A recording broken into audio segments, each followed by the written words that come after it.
Hey bag maker, today I'm going to be talking about new sewing themed earrings, pins, and bracelets that I've added to the shop, and also we've got some new backpacks in the shop as well. My mom has chosen coordinating cork and zipper tapes to match with the fabric, so super excited about that.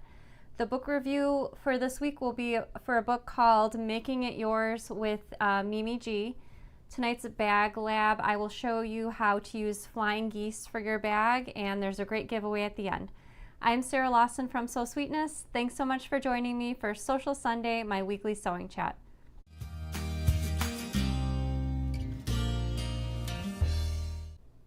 Hey everyone, happy Sunday and welcome to Sewcial Sunday. Thanks so much for joining me for the show. I have a lot of great things to talk to you about tonight. My outline is full, so I'm very excited. I see Robbie is watching. Also, Linda's watching from Sydney and Jean from Florida. So welcome everyone. Thanks so much for joining me, whether you're watching live or watching the recording of the show later on during your week. My usual spam reminder, if you're watching over on Facebook, I'll never send any private messages to you via Facebook, even if the avatar looks the same as our actual little logo picture. Usually the spam accounts are asking you to send money, wire transfer money, so don't give your credit card information, phone number, address, don't give them any information. Please do report or block that over on Facebook, and if you're watching on YouTube, if you've left a comment on the show and you see a reply to your comment, again, it usually looks like a duplicate of our Sew Sweetness avatar. Lately they've been having in their subject line a phone number. So again, report or block those. Don't send them any information, especially your credit card information. And everything that I talk about during Sewcial Sunday, just about everything, is things that I've purchased myself. I'm not getting paid to talk to you about these things, but just cool things that I found that I'd like to share with you. And everything that I'm scheduled to talk about, I link to in the description. So if you're interested in finding out more about any of the books, fabrics, notions, or projects that I talk about during Sewcial Sunday, just check that link in the description and you can find out more information there. So a few new things that we've added to the shop recently. I'll get to the sewing themed jewelry in just a minute, but I'm going to have Danny switch to the overhead camera.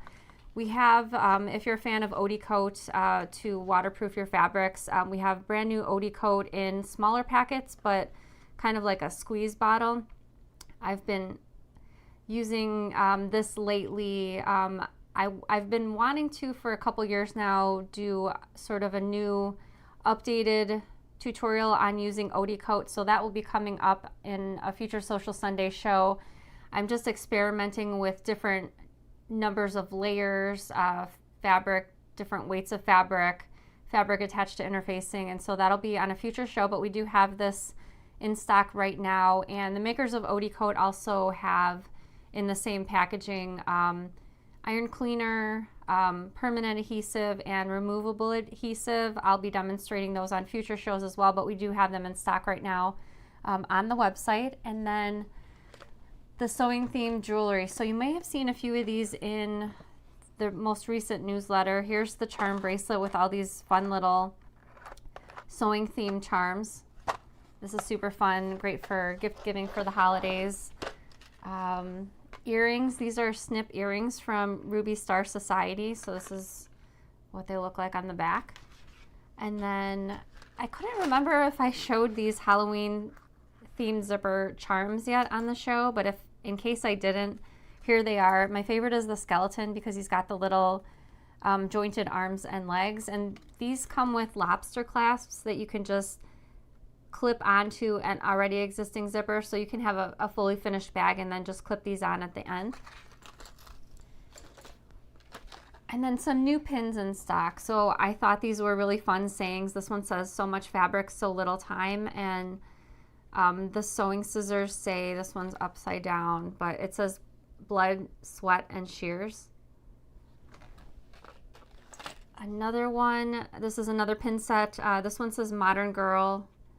And then this one is sort of like a little spinny thing, and it says, for instance, start new project, finish project, start new project, finish project. And this one, the arrow says today. So I thought that was pretty fun. I know everyone's gonna like this pin right here. This one's the Bag Lady pin, and then this one says press on with a little icon of an iron over here. And then these two over here, this one says old school, and this one says may your bobbins always be full. So I just thought they were really fun sewing themed pins. And then also we have some of the bangles coming, but this version in black is already in stock. And actually I wanted to order more for the website. These are from Moda, by the way. I could only get a limited number, so we're still waiting on the thinner white bangles and the turquoise blue bangles, but the black ones are in stock right now. I just thought these were really cool, and what a great way to sort of show your love for sewing in a subtle way. So I've linked to all those items in the description in case you're interested in checking them out after the show. Speaking of that Odie coat, which makes your fabric waterproof, I have a question for you. Let me know in the comments. Have you used waterproof canvas? That's what the WPC is. Water resistant canvas, Odie coat, or laminated fabric in the past? Let me know in the comments. I'm curious to see which one have you tried before. Perhaps if there's one that you want to try but you haven't yet, let me know in the comments. All interesting ways to make your bags either waterproof or water resistant. And I actually have a bag that I'll be sharing a little bit later where just the bottom of the bag is made using waterproof canvas. All right, some, I guess, personal updates. This weekend I was at a horse show with my horse Olive. We were not competing in the show. We just went there for, it's called schooling. So it just means like basically practicing without actually competing. So Annie's gonna put a couple pictures on the screen of the horse show the past 3 days. So that's me and my trainer Yasmin, and that's me and my horse Olive. And she was extremely nervous on Friday when we arrived at the show grounds. So Yasmin did a lot of work with her, like it's called groundwork. So basically training on the ground. And then today I was actually able to get in the saddle safely. And by safely, I just mean she was just really anxious and wound up, and that's not a really great place to be, getting in the saddle. But I was able to ride today, so that was great. She went home, she was able to go outside. So she did a really great job. Every day was immense improvements. And then Friday I received my last plant shipment. This summer I've been really focusing on native Illinois trees and shrubs. So I actually clocked in this summer actually at 60 almost 60 shrubs that I got in the ground. So I was really proud of myself. The last 6 that I planted on Friday were smooth hydrangea and maple leaf viburnum. So I have sort of like a shady-ish spot that I cleared out. So that's where those guys went, and just having a lot of fun. We have 1 acre of land, and I know 60 shrubs sounds like a lot, but there's just so much more space that I can fill for next year. So very exciting for me. I still have a few more weeks for planting. I got some wild ginger that I'm going to be putting in the ground, and a couple more things, and that'll be it for the year. So I guess I'm going to spend my winter plotting what I'm going to be doing next spring, but I had a lot of fun in the garden this summer. So speaking of seasons changing, I have another question for you. Let me know in the comments what your favorite season is. So it's a tough one for me. I personally like living in Chicago because we have all the seasons, and just when you get tired of one season, the next one starts, or so it seems. So winter is, especially around Christmas time in Chicago, magical with the snow, but come February, we're wishing it would be spring already. So let me know in the comments what your favorite season is. So I have a fly buzzing around, try to swat him out of here. So we've added a bunch of new backpacks to the shop recently, and a few brand new that I listed on the website earlier today. So I'm going to pull them all out. My mom chose coordinating cork fabric and zipper tapes. So if perhaps you have your eye on one of the backpacks but want to find a zipper tape that matches, everything is linked to in each of the product listings for the backpacks. So I'm going to start pulling them out. I had to kind of make myself a little makeshift table over here just so I could get everything at my fingertips. Danny, would you mind zooming out? Yep.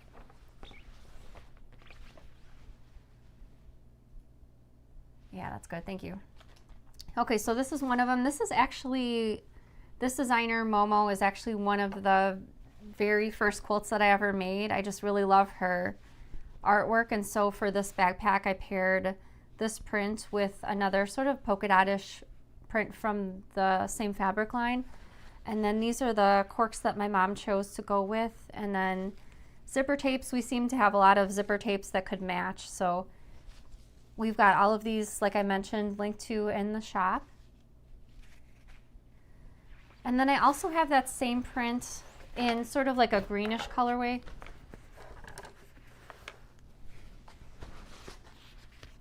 Okay, so for this one we went with the main print with the bird on it. There's the bird right there. And so for this one I chose sort of like a small scale floral from the same fabric line. I'm not sure, that might be upside down. It's kind of hard to tell with that one, but lots of different corks to go with this particular print, really bright colors. And then some really fun zipper tapes to go with. The zipper tapes, by the way, we stock in 3 different sizes: 1 yard pieces, 3 yard pieces, and 5 yard pieces, and the zipper pulls are sold separately. And I think at this point we have almost 100 different styles of zipper pulls in the shop. So really exciting and about the zipper pulls, and of course we'll be adding some more to the shop as well. All right, so this next one really caught my eye because it's sort of a painterly looking floral fabric. And then I chose this leaf print to go along with it for the lining. So my focus for the backpacks is just choosing, sort of curating 2 yard packages. So 1 yard of exterior fabric, 1 yard of lining fabric. Because I know sometimes it's hard to choose fabrics for projects, and especially for me, when I first started sewing, I feel like I almost looked down in a way on like kits for making projects, but I would say the last 4 or 5 years I've been hitting kits really hard. Like I love buying a kit.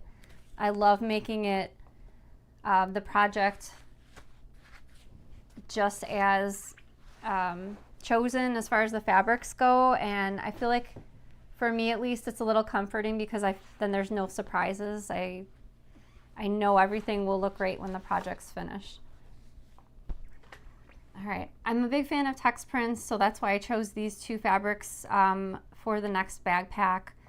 I guess either fabric could go for the outside of the bag or the lining.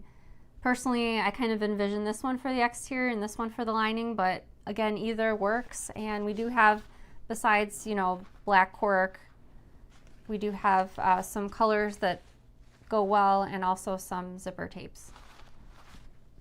All right, and then the last 3 backpacks I only got up on the website earlier today, so this is your first look at them, and my fabric is starting to fall on the ground. I'm really into nature gardening, so that's why I chose these 2 fabrics for the next backpack. Kind of reminds me of like a nature journal. And same thing as for the previous backpack, either of these could go for the exterior or lining. And then we've got some great corks to coordinate with the fabrics, and also some zipper tapes. Okay, you're gonna love these last 2 backpacks because they're both sewing themed. I have to say, possibly the best sewing themed fabrics I've ever seen, and both packs go with the same corks and the same zipper tapes. Okay, so we'll start with,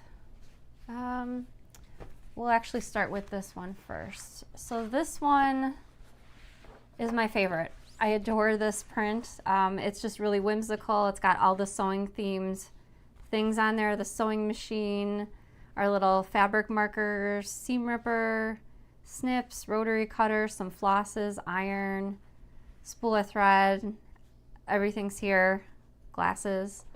And then the fabric I chose to coordinate with this backpack is sort of reminiscent of either a ruler or cutting mat. I guess ruler, because it's got like the 45 degree, 30 degree angles. It's got all the angles on there. So love these two fabrics together. And again, here's the coordinating corks and zipper tapes. And then the last bag pack is also sewing themed. This is vintage sewing machines with some florals printed on them. And then I'm actually going to have Danny switch to the front camera for the second fabric in the pack, just because it's a panel print. So I paired this fabric with this panel in the backpack, and I'm going to try to open this up. I don't think all of it's going to show up on camera, but I guess I'll do my best.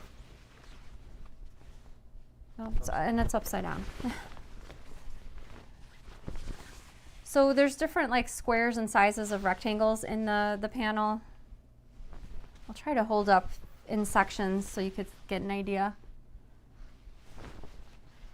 And I've got an image up on the website too in case you're interested. So, you know, some of these smaller little squares and rectangles could be pouches or coin purses. Some of the larger ones maybe for a bag. I love this cut, sew, press, repeat. So all of these bag packs are in the shop. We have a subheading for cotton fabric, and that's where you can find all the bag packs. And I've ordered a ton more fabrics for this fall, so we'll have a lot more fun bag packs coming soon up on the website. Let's see. One more thing I wanted to share with you, a quilt that I finished a few days ago. This is my last quilt of the summer. I guess I decided my summers would be like gardening and quilting, and the rest of the year would be, I guess, more pattern writing and choosing fabrics and putting fabric kits together. So Danny's going to put a picture up on the screen. This is the Havana quilt pattern, and the designer is Paula Steele. And it just came out great. I used Tula Pink solids for this. The background fabric is Kona Navy. And there you can see our dog Mikey photobombed the picture. He is looking off into the distance, checking out all the dogs coming outside. And that was like pre-bark. That picture was just before he started barking. So I've linked to the Havana quilt pattern in the description in case you liked that quilt and are interested in making your own. Yeah, I had a ton of fun making that quilt. It's all, believe it or not, it's all half square triangles and flying geese. So just basically repetitive sewing in different color combinations makes that quilt come together, but it was a real blast sewing that project. All right, Danny's favorite part of the show, when he's not on it, we'd like to invite all of the bag makers to stand proud. Let us know in the comments that you're part of the Sew Sweetness squad. Danny and I are both super, super grateful that you've tuned into the show, and we really appreciate your support. All right, the book review for this week will be for a book called Make It Yours with Mimi G. I've actually had the pleasure of meeting Mimi G in person. Years ago, I co-hosted an event, and we had Mimi G come in to be one of our guest speakers. So she is just lovely, and I'm just thrilled to have her book. It's fantastic. So Danny's going to switch over to the overhead camera. And the book contains 7 full-size patterns. She shows you how to make 18 different modifications based on the 7 patterns, and then she gives inspiration looks in the back of the book. And of course, all of the pattern pieces are included, and they're in this little envelope at the back of the book. All right, so I've got a lot of bookmarks, a lot of things to show you. So this is Mimi G. She's been on Project Runway as sort of a guest host. And then, of course, the beginning of every sewing or quilting book is techniques. As you can see from here, the techniques are full color step photos, which is really nice to see how the fabrics look actually in person. And here's the beginning of all the patterns. So she has what she calls them base patterns. These are the sewing instructions, and then later on you can use the base patterns to make different modifications to kind of change up the look a little bit. So I've got bookmarks for I think all of the pictures. Button-up shirt is a great basic. Oh, and by the way, the sewing instructions for these base patterns are illustrations. Trousers right here. Another great basic. These are all basically all great basics, and then the modifications kind of give a little bit of a twist to them. And of course, Mimi's modeling all the projects herself, which she does so well. This one's a fitted tee. This is a camisole. And a wrap dress. And she also shows how to sort of blend sizes, fitting. That's all discussed in the beginning portion of the book. I love this duster. I just love the oversizedness of it. Green's my favorite color, so that looks great. Then here's the modification. She calls this section the hacks. And I love this as well. I mean, I love this whole outfit. Like, this is probably my favorite outfit in the whole book.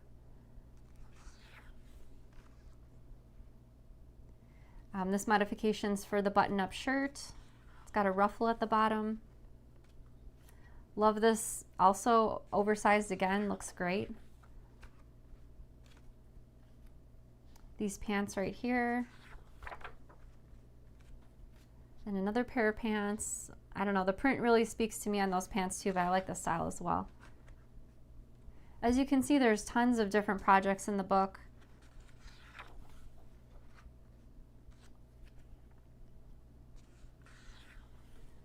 And if you're not familiar with Mimi G, she's also on YouTube. She's got a humongous YouTube channel. She designs sewing patterns. She's got videos to walk you through making her garment patterns. So she's got quite an empire going over there.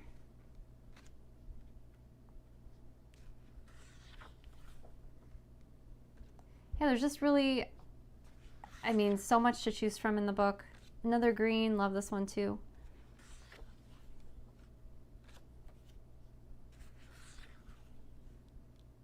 And then we're getting close to the last section of the book, which is sort of inspiration. So taking all the looks. Love the jumpsuit. I recently obtained a store-bought jumpsuit, and it's now all I'm thinking about is like jumpsuits. All right, so here's different inspiration. I'll just flip through a few of these pages. Just different items like this oversized jacket over here combined with other garments just to kind of give you ideas. So, I mean, this book is just fabulous, well done, looks great, and I've linked to it in the description in case you're interested in checking it out after the show. All right, Danny, are you ready? We're interrupting the show for a special report. Because now it is time for Bag Lab. All right, tonight's Bag Lab is using this chickadee backpack as an inspiration. As you can see, this particular chickadee has flying geese on the front pocket as well as going across the top of the bag. And Michelle Tripp made this bag from Bear Boo Boo Designs. I've linked to her website in the description. And flying geese are just an extra special touch, combining a little bit of quiltiness into your project. And Danny's going to put a picture up on the screen of another project that Michelle made. This is the Sprinkles Baking Tote from Minikin Season 4. And as you can see, Michelle put flying geese on both of the sides and has that focal print in the middle. So just another way that you can combine some flying geese into your next project. So I love foundation paper piecing, so that's what we're going to be talking about today as far as the flying geese go. Let me give you one more look at the chickadee.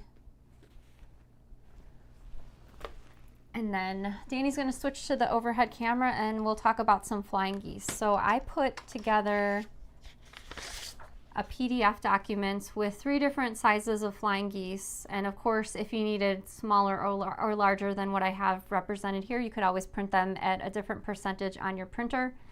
And if you've never done foundation paper piecing before, this is a great way to start just because there's only 3 different pieces in each flying geese. So you'll be sewing however many of these together as you need for your project and adding some fabric on the sides, top and bottom, like Michelle did for that chickadee backpack. Okay, so I'm going to walk you through 2 different sort of versions of putting these together. The first version will be no extra supplies needed.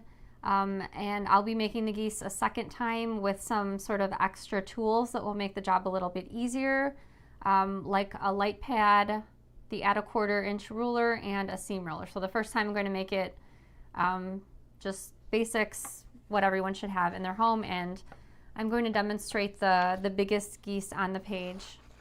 And again, you can find this, the link to this in the description with this printable document. So I'm going to start off by cutting out, you'll notice there's a black line around this rectangle. I'm going to give myself like a little bit of extra room around the black line, just for a little wiggle room. And first off, I'm not a professional at foundation paper piecing. I enjoy working on foundation paper piecing in my spare time. Some people like to cut their fabric pieces to mimic the segments on the paper. Just because I'm not doing it a whole lot, I kind of like to cut my fabric pieces with an abundance of room. And so what I usually like to do is take my ruler, I'll lay it down on the piece that I need to cut the fabric for, and then I'll cut it way bigger than the piece is necessary. So I'm going to take my ruler over here. I'm going to lay it down on piece number 1. And I'm going to go for 7 inches by 4 inches to cut my fabric, because that will leave me enough room to cut my triangle over here with extra space, just because you will be attaching the fabrics together. And same thing for 2 and 3. I'm going to be cutting, and I've cut out my fabrics before the show. So I cut out, another thing to mention when measuring 2 and 3, I'm not going to be measuring it straight up and down like a rectangle. I'm going to be measuring it sort of on a diagonal like this, just because that's how the piece will go when it's sewn together. And if you've never foundation paper pieced before, you'll see in a minute what I mean by that. But here's my fabrics. I'm going to use pink fabrics for 2 and 3, and for piece number 1, I'm going to use yellow, bright yellow. Okay, so this is the lo-fi version. I'm going to start off by flipping my printed numbers so that they're face down. I'm going to make sure my piece number 1, which is what I'm starting with, I'm going to make sure my fabric covers basically the entire piece, and it does there. And then I'm going to take some cardstock, and we're next going to be attaching fabric to segment number 2. So I'm going to take my cardstock, and this is, you can use Quilter's template plastic. I'm using one of my comic book boards that I fold my fabric on. I'm just going to line it up with the line between 1 and 2, and then I'm just going to fold that back. Okay, so keeping the fabric in place, I'm going to flip it back over, and you can see my fold over here. I'm going to line the fabric up, because when the fabric's attached, it's going to cover this segment over here. So I'm going to line it up so it's positioned here, because what that does is once I sew it in place, I'm going to flip it. So the reason I cut my fabrics way larger than necessary is because when you're sewing these in place, the fabric has to cover this entire piece. You can't be short by, say, like this much, because then you'll have basically a gap. You won't have any fabric there when you're completing your block. So it's really important to fully finish and cover this second section, section number 2. I used my regular printer paper to print this out. Some people like to use something lighter, but I find that just regular copy paper works fine for me. And on my sewing machine, I'm also going to be sewing this with a shorter stitch length. So on my machine, I'm going to be sewing with 1.5 millimeter stitch length. And the reason that we're sewing this with a shorter stitch length is we need the stitches to perforate the paper, so that when we fold the paper and tear it away, kind of like an old-fashioned stamp, because they're not perforated anymore, they're pretty much stickers. We need it to perforate, but we don't want the stitch length to be too small, because if it's too small, it will actually perforate while you're sewing. So you want it to be small, but kind of just the right size. Also, I'm going to be using 50 weight Orful thread. You can also use 80 weight thread for a thinner thread. A recommendation if you wanted to use 80 weight thread is Wonderful Deco Bob thread, but again, I'm going to use Orful 50 weight thread for this. So I'm going to take this over to the sewing machine, and you can use some pins if you wish to hold the fabric in place so it doesn't bunch up underneath your needle. But I had a mishap with locating my sewing pins earlier today, so I'm just going to go ahead and hold it in place with my hand, and I'm going to take this over to the sewing machine. Okay, so I'm going to be sewing down the line that's connecting piece 1 and 2 because that's the piece I added. I added piece 2 this time. I am going to start and stop the stitches before it hits the seam allowance. This dashed line over here is the 1/4 of an inch seam allowance. So the fabric still needs to cover this area, but I don't necessarily want my stitches through this area because it can create a lot of bulk. And I'm actually going to, I personally prefer to have a little back stitch just so when I'm perforating my paper, my stitches don't start to come undone on the ends.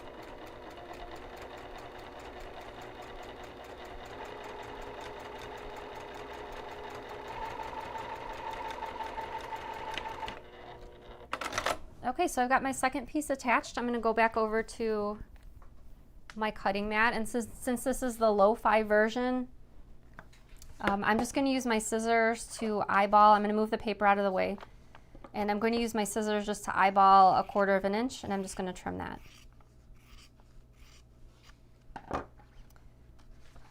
Okay, so next I'm going to flip this page back, and it barely just covers that little tip of the paper over here, which is good enough since I kind of rough cut it a little bit larger than I'll need. You'll take your iron, and rather than moving the iron back and forth, you'll just kind of lay it on top just to avoid stretching out the fabric. And now we're going to add fabric 3 over here, which I've chosen another pink fabric. So again, I'm going to go ahead and fold the paper along the line, and then that will create a crease over here, which you can clearly see. And next I'm going to add my third piece so that it just covers that crease. You can eyeball it approximately a 1/4 of an inch. And then I'm going to take this back over to the sewing machine, and I'm going to sew this line that's connecting piece 1 and piece 3.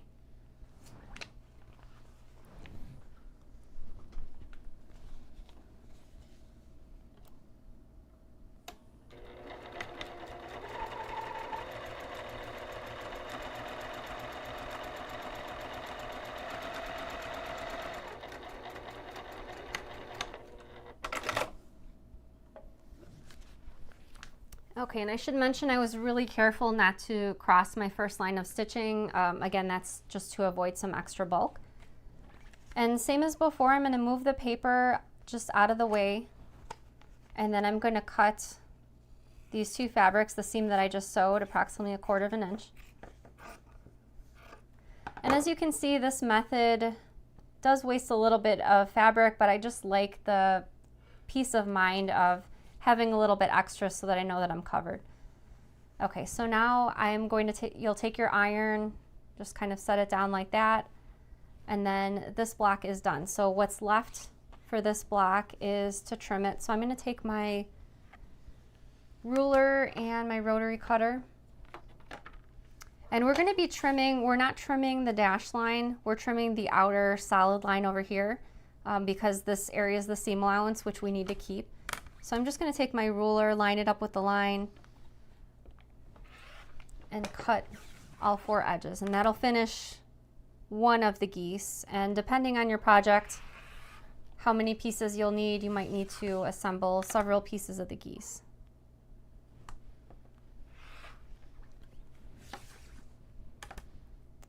So there's another method of foundation paper piecing that you actually don't sew through fabric or don't sew through paper at all, and that's the method using freezer paper. I've actually not done that method before, but I've linked to that method in the description. My friend at Bryan House Quilts has a blog post tutorial on how to use the freezer paper method, so I've linked to that in case you're interested in that. But this is what the block finishes out as, and let me show you sort of, that was the lo-fi method. Now let me show you the method with some extra tools in it. So we'll start off again with the block. I'm going to cut it, rough cut it just around the outer solid black line. And for this second method, I'll be using my light pad, and I'll also be showing the add a 1/4 ruler and my seam roller. So here's my LED light pad, which it's on. I don't know if it's showing up on camera that it's on, but I demonstrated this on the show, I think a couple years ago, and this is really helpful for laying out your pieces and seeing the lines through. I don't think that's showing up too well. Let me try to dim the light a little bit. Okay. Danny, if you zoom out, can you see like the number? There we go. Perfect. Thanks, Danny. Okay, we're going to have the low light on the cameras just for this part of the demonstration. So I'm going to lay my fabric on top, and as you can see, you can perfectly see the lines. So I'm going to add my second piece over here, and again, I just want it to slightly overlap the line by about 1/4 of an inch. And as you can see, once I added the second piece of fabric, I could see less, but I saw it long enough to lay my piece of fabric down. Actually gonna shift it up over here. Okay, so same as before, I'm gonna take this over to the sewing machine and I'm gonna sew directly on top of the line. Thanks, Danny.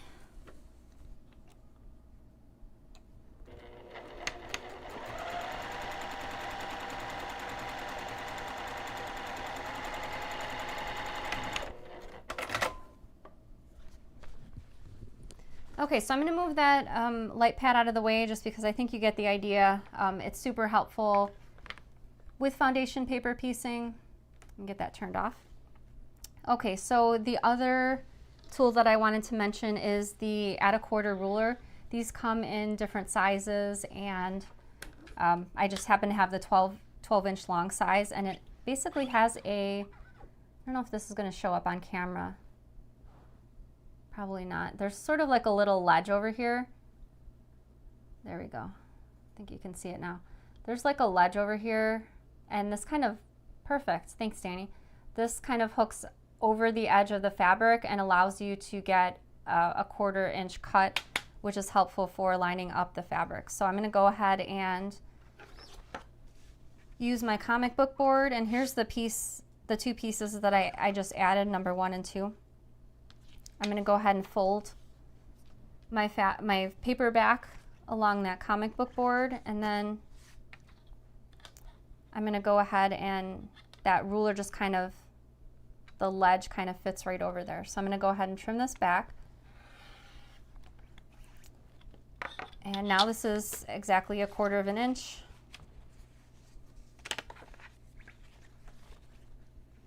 I am going to use the seam ripper. I'm sorry, seam roller, not seam ripper. So instead of ironing, especially if you're using a lot of pieces, sewing a lot of pieces, the seam roller is really helpful because you don't have to keep standing up, walking over to your iron, coming back over here. You can just go ahead and roll it. Basically, it's a finger press in the form of a roller. Okay, so I'm going to add my third piece over here, assuming I've got my light pad on, and you get the idea. I'm going to take this back over to the sewing machine, sew this, and that will finish the block. So after you've got your blocks finished, you need to assemble them because you'll just have blocks like we have here. I'm going to cut this one. Actually, I'm going to rotary cut this one really quick. I'm going to use 2 of these blocks, which is, I chose bigger blocks just to kind of fill the space with less piecing, but you can use the smaller flying geese if you like to have a lot of them. That chickadee backpack was made using the smaller flying geese. So I'll show you how to sew these together just so we can deal with removing the paper, and then I'll be adding fabric borders to the top, bottom, and the sides so that I have a big enough piece for my pattern piece. So that chickadee backpack, the front pocket pattern piece, I'm going to be using this to assemble a fabric panel that's big enough to cover this piece. Okay, so I've got my 2 flying geese. I'm going to be sewing these right sides together, and I'm just going to go ahead and use my Wonder Clips to pin these in place. So it's really helpful to have this dashed line over here because this is the seam allowance, and I'm actually going to be stitching directly on top of the line. And I'm going to be sewing from one end to the other. I'm not going to stop where the dashed lines stop just because now this is the block and we're going to be sewing this together. So I'm going to leave my stitch length at the 1.5 millimeters just so it continues to perforate the paper. And let's take this over to the sewing machine.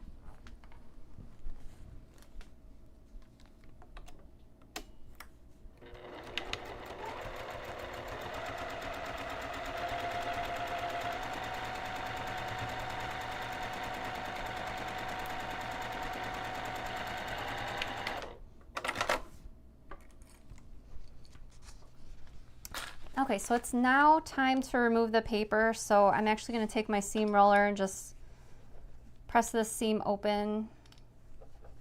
There we go. Okay, so all you have to do to remove the paper is just fold it.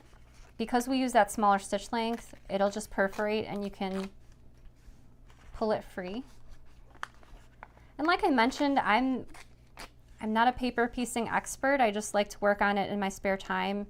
So if you are working on lots of foundation paper piecing and have any great tips, helpful tips and tricks, let us know in the comments so we can check out some of your tips for making paper piecing easier. Do you like using copy paper? Do you like using freezer paper? Let me know in the comments.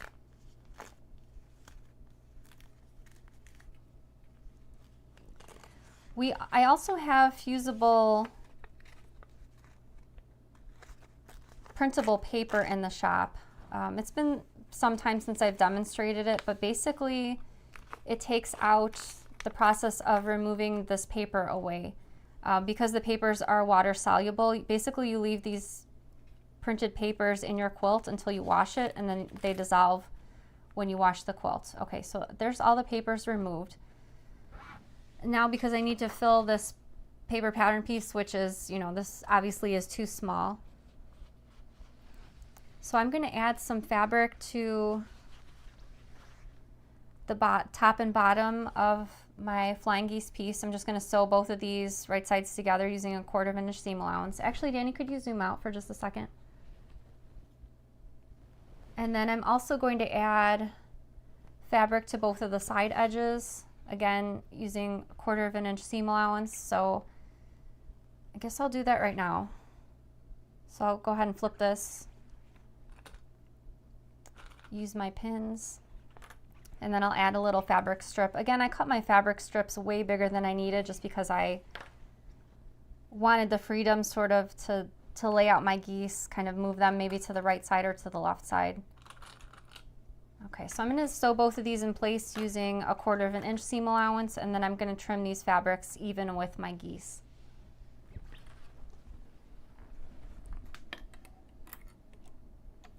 Okay, I'm going to move back to my regular stitch length on my machine. That's 2.5 millimeters, just because we don't have to perforate any paper anymore.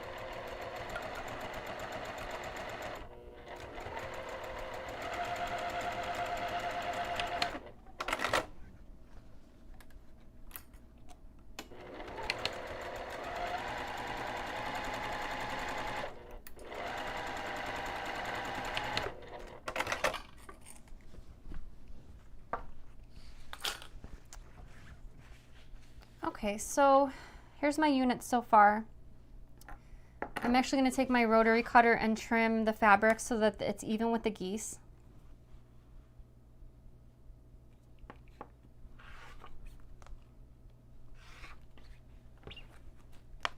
Of course, you want to press these seams. Pressing them open is fine. And now I'm going to add some fabric to both of the side edges. And again, my fabrics are not as tall as the geese, but they are as tall as the pattern piece. So I'm going to go ahead and add fabric to the right and left side by sewing right sides together.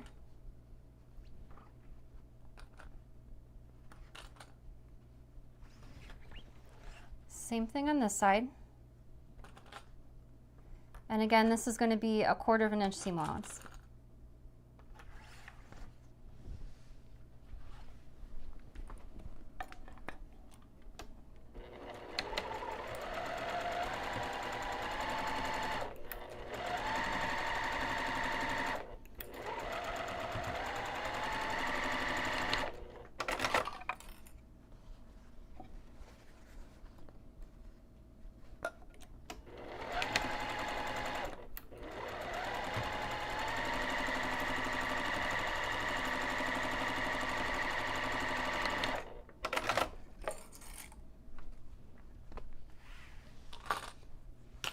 Okay, so now it's time to trim this down to size. So I'm gonna take my paper pattern piece and I'm actually gonna go ahead and lay it down so that it's in the center of the point for the geese. Again, you'll wanna make sure these seams are pressed open.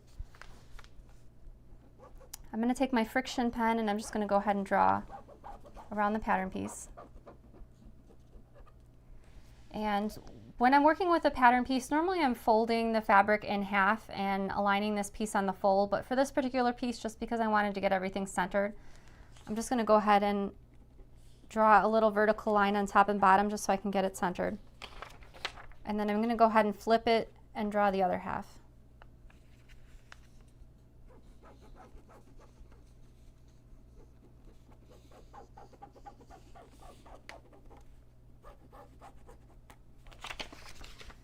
Okay, so I'm gonna use my fabric scissors and I'm gonna cut out this piece.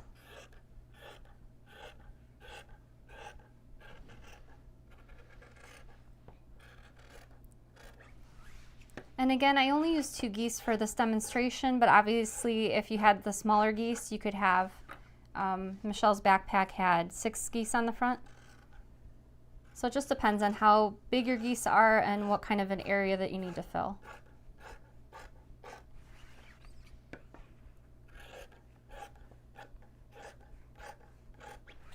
All right, so here's my flying geese assembled, and next I'll just be attaching this to the interfacing as called for in the pattern. So I'm gonna have Danny post Michelle's sprinkles baking tote one more time so that you can see the geese. All right, there they are. As you can see, those geese are quite small on that particular project, and I'm gonna have them switch back to the overhead camera again so you can see the chickadee backpack. Here's the flying geese. Again, here's that front pocket, which is the same piece that I used in the demonstration, and here's some more flying geese, a strip across the front. So you'll just be adding fabric to the sides depending on your placement of geese. So in Michelle's backpack, she had a strip of fabric on this side, and this has kind of like a larger strip, so it's a little bit off center. So I hope you enjoyed that demonstration about flying geese. Danny, were there any questions during the demonstration? About the geese, I mean. Tamara says, foundation paper piecing for me, still learning, is one of those things where I tell myself, don't think, just do, to not overthink it. Yeah, I think it's really easy to overthink this type of project, and I think personally if you've always wanted to try foundation paper piecing, I mean, these geese are what you should try first, because like I said, there's only 3 pieces. Some of the quilt patterns that I've worked on with like lots of little pieces, a section might have like 20 different little pieces in it. So, you know, these flying geese, it's only 3, and it's a great way to start. And there's Michelle Tripp. Thanks, Michelle, for your awesome chickadee backpack that you made. Michelle says, I don't have a light panel like you, Sarah, but instead I use a window in my house. A bright day helps. Even if you don't have all the fancy tools, when there's a will, there's a way. Yeah, definitely. Thanks for the tip about that too, Michelle. A bright window is a great replacement for that light pad, and you know, everyone has a window, so that'll be free. All right, was that it on the questions, Danny? All right, I will be back again in a couple weeks with another Bag Lab. If you ever have a suggestion for me for Bag Lab, please do email it to me. My email is sarah@sewsweetness.com. Danny's gonna put my email address up on the screen. It's right down there. If you have a question about anything, a suggestion, you can always email me, and we reply to all emails. Bronwyn is helping me with emails, so either one of us will reply, and yeah, we're happy to hear from you.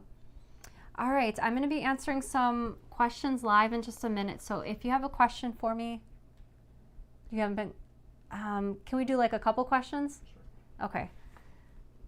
I feel like that demonstration took a while, so I'm just gonna answer a couple questions live, but we'll be back again next Sunday, and Danny will be joining me, so we'll be sure to leave plenty of time for live questions on next Sunday's show. While Danny's getting the questions ready, I wanted to announce the winner of last week's giveaway, and that winner is Heike Woolard. So congratulations to you, Heike. Please email me after the show so that I can get you connected with your prize, and there's also another giveaway at the end of tonight's show. Jenny says, Sarah, I got my mystery box of cork in just a couple of days. It is amazing. Thank you so much. I'm glad you liked your box. I'm sorry we didn't have enough mystery boxes of cork to go around, but as we're always cutting cork, in future there will be sporadically more mystery boxes, and hope to get more of those up as soon as we can.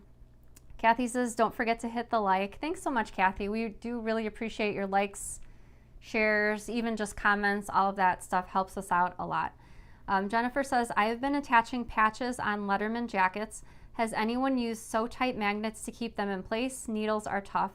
Love my TL 18 QVP Juki for it, but would be helpful to keep things aligned.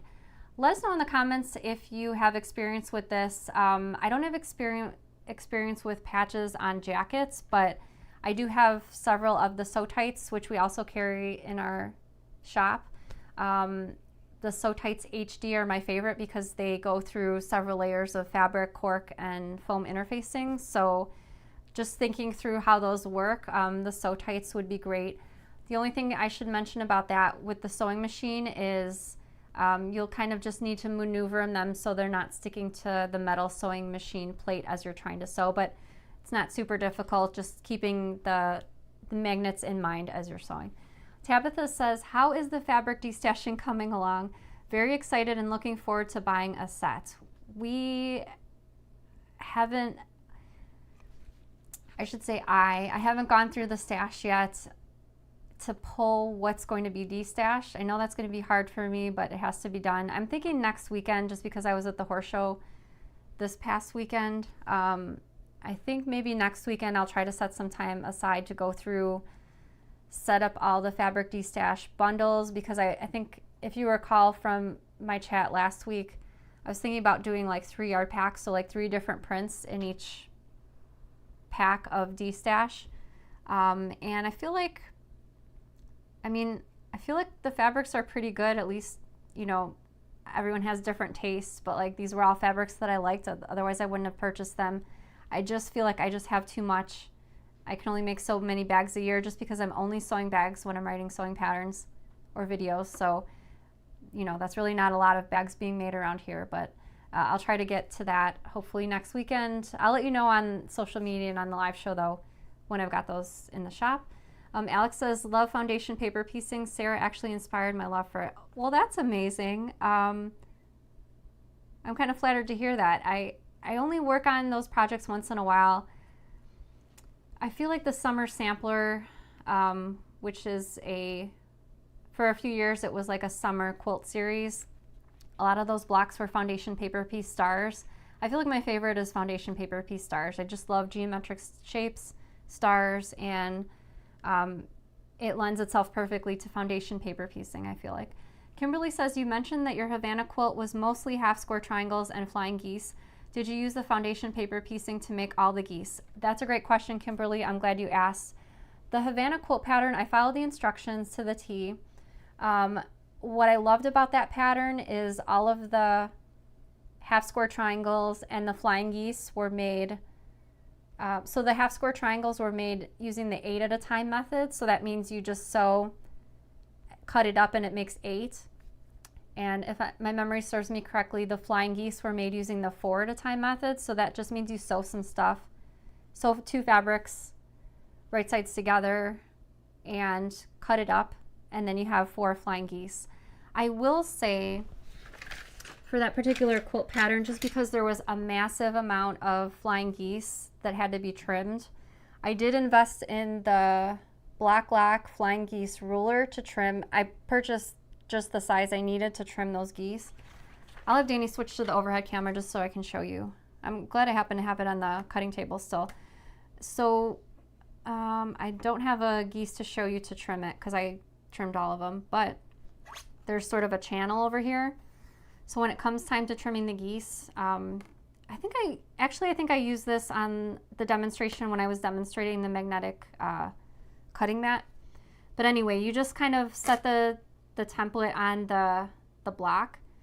The channel kind of fits where it needs to fit, where like the seam intersects, and then you just kind of cut around it. So there's no, traditionally when I trim flying geese, I just use my regular ruler and I make sure my points align and I just cut out the rectangle, but that's a lot of like setting up the ruler and getting in the right spot. The reason I wanted this for how many flying geese I had to trim is you just like set it in place and then cut around it. So I don't have this link to in the description, but you can find it on the Black Lock website. And I think I purchased, let me just grab them. They had a set of 4. Obviously they have like every size you would need, but I only purchased these 4. But as you can see, there's smaller ones as well. So I bought this set, but this is really the only size that I needed. But anyway, those are fantastic and very helpful if you have to cut a massive amount of the same size of geese. Anita says the backpacks, those will be sold as kits. Yes, I've linked to, in the description, there's, I typed in backpacks, and if you click on that, you can see all of the ones we have in stock right now. We just got in a ton of fabric that we haven't cut yet for backpacks, so coming this fall, we'll have lots more backpacks in stock. I tried to find like unique prints that you don't see everywhere, and just honestly, well, the things that caught my eye, those are the fabrics I bought. So coming soon for the new backpacks. All right, Danny, is that all on the questions? All right, I apologize if I did not get to your question live, but I'll be back again next Sunday. Let's see. Let's take one more look at Michelle's fantastic chickadee, just because I thought it was so fantastic. I wanted to mention she used the rainbow zippers. She used fabric with stripes in it just for the zipper panels, and seatbelt webbing for the handles. Here's what the back looks like. Also some fun rainbow webbing. These are the padded straps that come as part of the pattern. And she used some really fun moon and star zipper pulls for the backpack. So thanks again, Michelle. All right, one last thing to get to is the giveaway. So the giveaway prize is, I decided to give another Minikin Season 4 bundle away. Obviously, if you happen to be the randomly drawn winner and you already have Minikin Season 4, it'll just be an $88 gift certificate to the shop. But regardless, it's randomly drawn out of all of the comments left on our show between Facebook and YouTube. We put all those together. You have until the end of the day to leave a comment on the show, and I will announce the winner on next Sunday's show. And I have an extra bonus question for you that you can answer in the comments. Have you ever won an award or prize? So it really could be anything. Lottery ticket, maybe you've won a prize in the past from Sewcial Sunday. Maybe you got a ribbon in the state fair for one of your sewn projects. Let me know in the comments. It really could be anything. It doesn't have to be sewing related. Thank you so much for tuning into Sewcial Sunday. I had a great time tonight. I hope you did too. And I hope you have a great week and happy sewing. Bye, everybody.